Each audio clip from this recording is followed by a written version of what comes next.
কখনো কি এমন মুহূর্তে ছিলে যখন স্বপ্ন ভেঙে গিয়েছে, মনে হয়েছে আর কিছু করার নেই, সব শেষ, চোখে পানি, হৃদয়ে হতাশা? তাহলে আমি একটা ঘটনা বলি যা তোমার চোখে পানি নিয়ে আসবে এবং ভিতরের শক্তিকে জাগিয়ে তুলবে। একজন যুবকের গল্প যে বারবার হেরে গিয়েছিল, তার স্বপ্ন ভেঙে গিয়েছিল, কিন্তু সে থেমে থাকেনি। আজ আমি তোমাকে দেখাবো সে কিভাবে ভাঙা স্বপ্ন জোড়া লাগিয়ে আবার জীবনে নতুন করে এগিয়ে গিয়েছে। তাই ভিডিওটি সম্পূর্ণ দেখো, কেননা হতে পারে এই ভিডিও তোমার জীবনের গল্পকে বদলে দিবে। রিফাত ছোটবেলা থেকে স্বপ্ন দেখত নিজের শহরকে ছাড়িয়ে বড় কিছু করার স্বপ্ন। সে লেখাপড়া করত একাগ্রচিত, কিন্তু প্রথম বড় পরীক্ষা সে ফেল করলো। সে বাড়ি ফিরে কাঁদতে কাঁদতে বলল, আমার কিছু করার নেই, আমি হেরে গেছি। কিন্তু তার মা তাকে বুঝিয়ে বললেন, হে ছেলে, স্বপ্ন ভেঙে যাওয়া মানে সব শেষ নয়, শুধু তুমি নতুন ভাবে চেষ্টা করো। এই ধরনের কথা তার হৃদয়ে গভীর প্রভাব ফেলে, কিন্তু তখনও তার চোখে পানি ছিল। রিফাত আবার নতুন করে চেষ্টা শুরু করলো, চাকরির আবেদন করলো, কিন্তু কি লাভ এতে? প্রতিবারই ব্যর্থতা। কেউ তাকে সুযোগ দিল না। বন্ধুরা তাকে দেখে হাসতো আর বলতো, তুই পারবি না। একদিন সে নদীর পাশে বসে একাকী ভাবছিল, আদৌ কি আমি সফলতা অর্জন করতে পারবো? সে চোখে পানি নিয়ে বসেছিল। ঠিক সেই সময়ই একজন বৃদ্ধ শিক্ষক এসে বললেন, যে ব্যক্তি ভাঙা স্বপ্নের মোকাবেলা করতে শিখে সে জীবনে হারে না।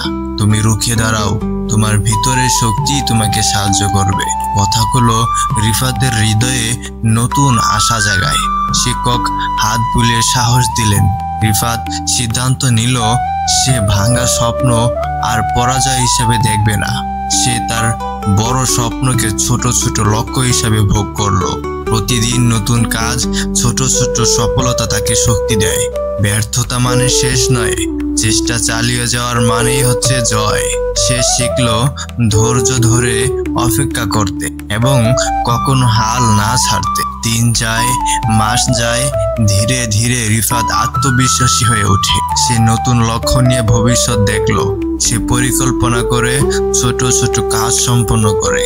বছর পেরিয়ে গেল, রিফাত অবশেষে প্রথম চাকরি পেল। কিছু কিছু টাকা জমিয়ে সে একটা ব্যবসা শুরু করে। সে এক সময় অনেক টাকার মালিক হয়ে যায়। একটা সময় সে কয়েকটা কারখানারও মালিক হয়ে যায়। রিফাত এখন সবাইকে নিজের গল্প বলে, চোখে পানি কিন্তু মুখে বড্ড হাসি, কারণ সে জানে ভাঙা স্বপ্ন জোড়া লাগানো সম্ভব। শুধু সাহস দরকার, ধৈর্য দরকার, আর চেষ্টা চালিয়ে যাওয়ার মতো মন দরকার। তুমি যদি আজকে হাল ছেড়ে দাও, তাহলে তুমি কখনো জানবেই না যে তুমি কতটা শক্তিশালী। চেষ্টা চালিয়ে যাও, ব্যর্থতার মাঝেও তুমি নতুন শক্তি পাবে। তোমার জীবনেও কি কোনো ভাঙা স্বপ্ন রয়েছে? যদি থাকে, তাহলে আজই নতুন করে তাকে জোড়া দাও। ব্যর্থতা মানে শেষ নয়, চোখে পানি আসতে পারে, কিন্তু এ চোখের পানি নতুন সাহসের সূচনা। আজই সাহস নাও, শুরু করো। তোমার ভাঙা স্বপ্নকে শক্তিতে পরিণত করো। মনে রাখবে, জীবন কখনো হেরে যায় না, শুধুমাত্র সে ব্যক্তি হারে যে হাল ছেড়ে দেয়।